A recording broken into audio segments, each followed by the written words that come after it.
La máscara de la muerte roja, Edgar Allan Poe. Durante mucho tiempo, la muerte roja había devastado la región. Jamás pestilencia alguna fue tan fatal y espantosa. Su avatar era la sangre, el color y el horror de la sangre. Se producían agudos dolores, un súbito desvanecimiento y después un abundante sangrar por los poros y la disolución del ser.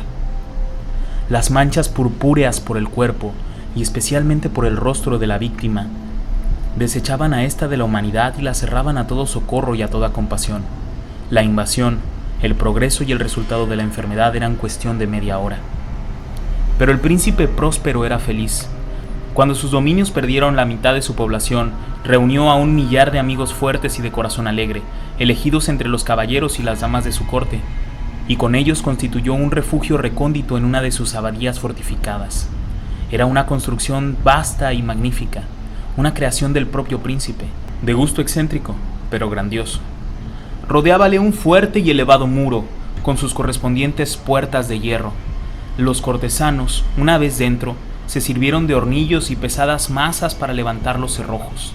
Decidieron atrincherarse contra los súbitos impulsos de la desesperación del exterior e impedir toda salida a los frenesís del interior. La abadía fue abastecida copiosamente. Gracias a tales precauciones, los cortesanos podían desafiar el contagio. El mundo exterior, que se las compusiera como pudiese. Por lo demás, sería locura afligirse o pensar en él. El príncipe había provisto aquella mansión de todos los medios de placer. Había bufones improvisados, danzarines, músicos, lo bello en todas sus formas, y había vino. En el interior existía todo esto, además de la seguridad. Afuera, la muerte roja. Ocurrió a fines del 5º o 6º mes de su retiro, mientras la plaga hacía grandes estragos afuera, cuando el príncipe próspero proporcionó a su millar de amigos un baile de máscaras de la más insólita magnificencia. Qué voluptuoso el cuadro de ese baile de máscaras. Permítaseme describir los salones donde tuvo efecto. Eran 7, en una hilera imperial. En muchos palacios estas hileras de salones constituyen largas perspectivas en línea recta cuando los batientes de las puertas están abiertos de par en par, de modo que la mirada llega hasta el final sin obstáculos. Aquí el caso era muy distinto, como se podía esperar por parte del duque y de su preferencia señaladísima por lo bizarro. Las salas estaban dispuestas de modo tan irregular que la mirada solamente podía alcanzar una cada vez.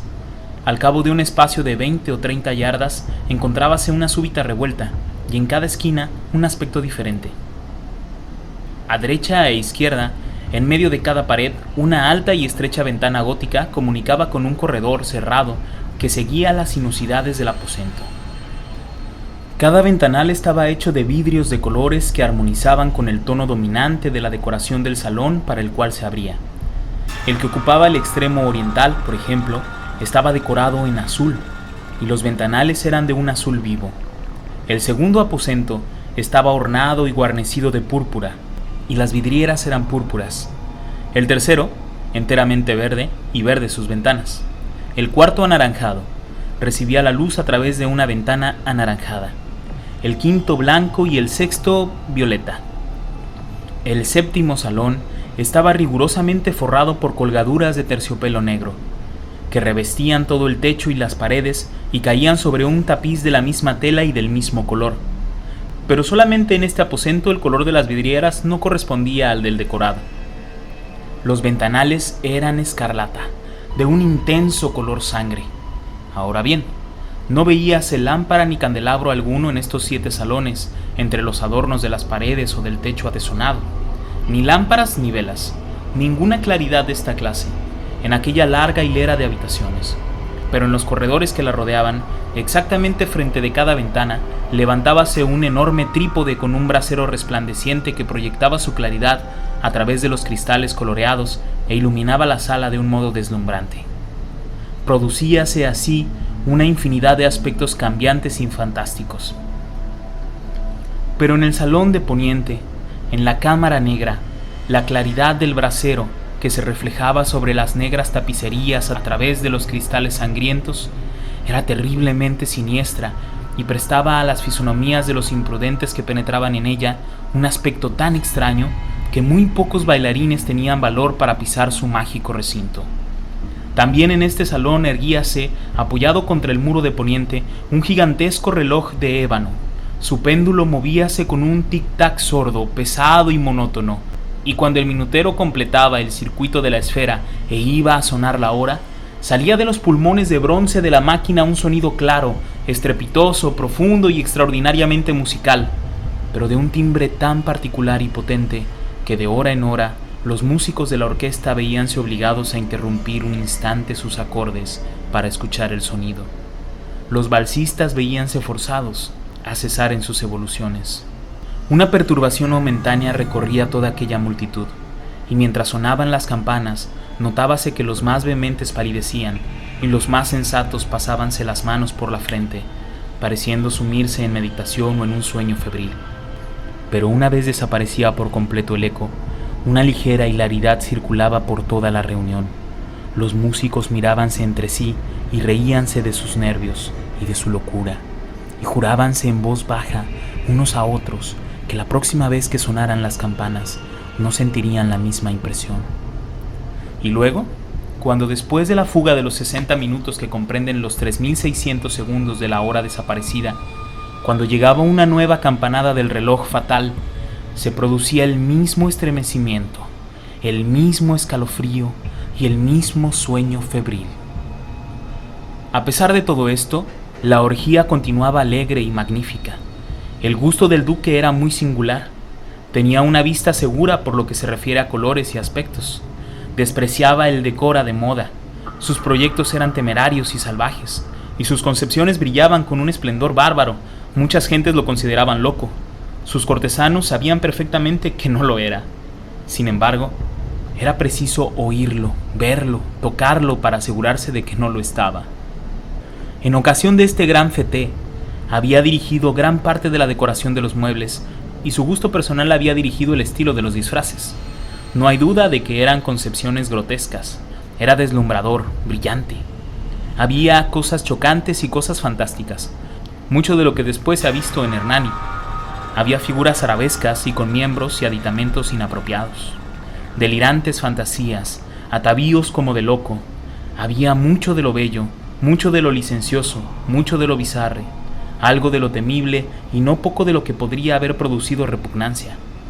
De un lado a otro de las 7 salas pavoneábase una muchedumbre de pesadilla, y esa multitud, la pesadilla, contorsionábase en todos sentidos, tiñéndose del color de los salones, haciéndose que la música pareciera el eco de sus propios pasos.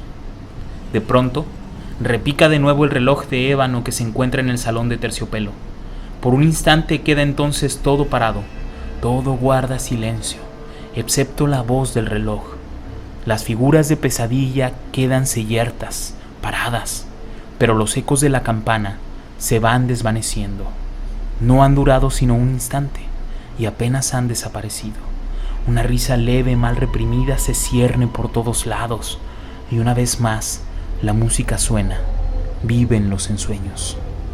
De un lado a otro, retuércese más alegremente que nunca, reflejando el color de las ventanas distintamente teñidas y a través de las cuales fluyen los rayos de los trípodes. Pero en el salón más occidental de los 7, no hay ahora máscara ninguna que se atreva a entrar, porque la noche va transcurriendo. Allí se derrama una luz más roja a través de los cristales color de sangre, y la oscuridad de las cortinas teñidas de negro es aterradora, y a los que pisan la negra alfombra llégales del cercano reloj de ébano un más pesado repique, más solemnemente acentuado que el que hiere los oídos de las máscaras que se divierten en las salas más apartadas. Pero en estas otras salas había una densa muchedumbre. En ellas latía febrilmente el corazón de la vida. La fiesta llegaba a su pleno arrebato, cuando por último sonaron los tañidos de medianoche en el reloj, y entonces la música cesó, como ya he dicho, y apaciguáronse las evoluciones de los danzarines, y como antes, se produjo una angustiosa inmovilidad en todas las cosas. Pero el tañido del reloj había de reunir esta vez 12 campanadas. Por esto ocurrió tal vez que con el mayor tiempo se insinuó en las meditaciones de los pensativos que se encontraban entre los que se divertían mayor cantidad de pensamientos. Y quizá por lo mismo, varias personas entre aquella muchedumbre, antes que se hubiesen ahogado en el silencio de los postreros ecos de la última campanada, habían tenido tiempo para darse cuenta de la presencia de una figura enmascarada que hasta entonces no había llamado la atención de nadie. Y al difundirse en un susurro el rumor de aquella nueva intrusión, se suscitó entre todos los concurrentes un cuchicheo o murmullo significativo de asombro y desaprobación.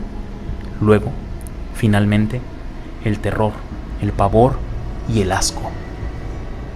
En una reunión de fantasmas como la que he descrito, puede muy bien suponerse que ninguna aparición ordinaria hubiese provocado una sensación como aquella.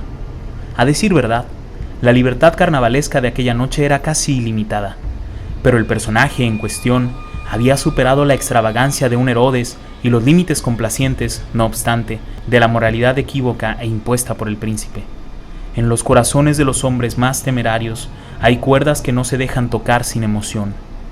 Hasta en los más depravados, en quienes la vida y la muerte son siempre motivo de juego, hay cosas con las que no se puede bromear.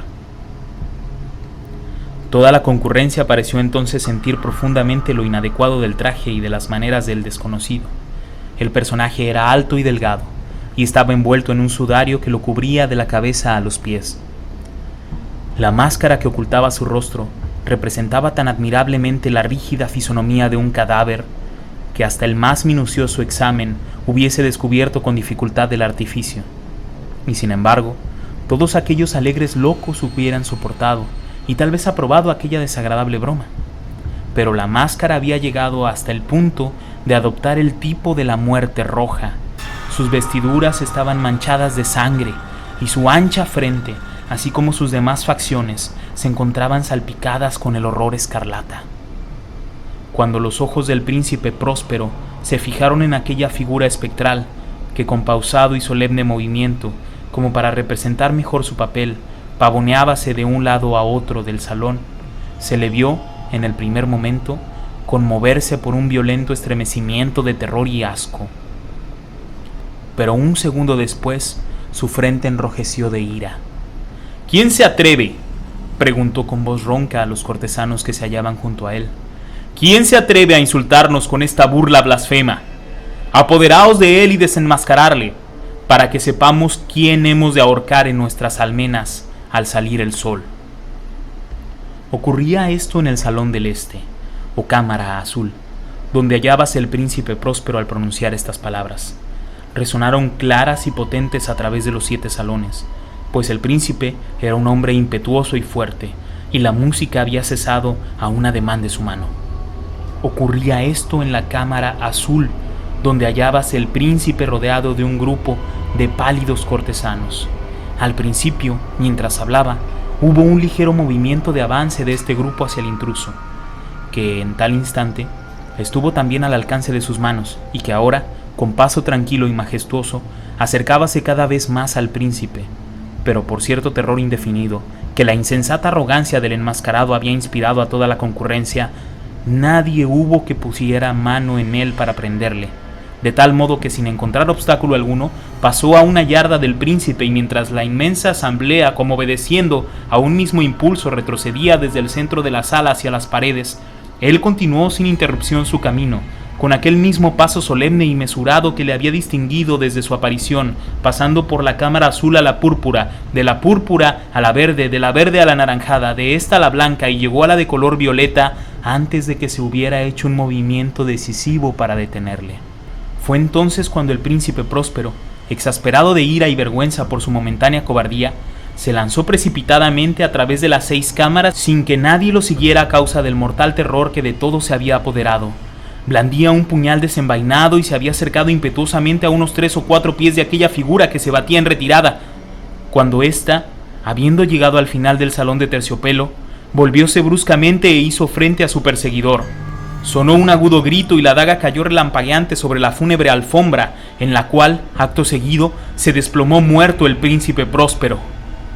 Entonces, invocando el frenético valor de la desesperación, un tropel de máscaras se precipitó, a un tiempo en la negra estancia, y agarrando al desconocido, que manteníase erguido e inmóvil como una gran estatua a la sombra del reloj de ébano, exhalaron un grito de terror inexpresable, viendo que bajo el sudario y la máscara de cadáver que habían aferrado con energía tan violenta, no se hallaba forma tangible alguna.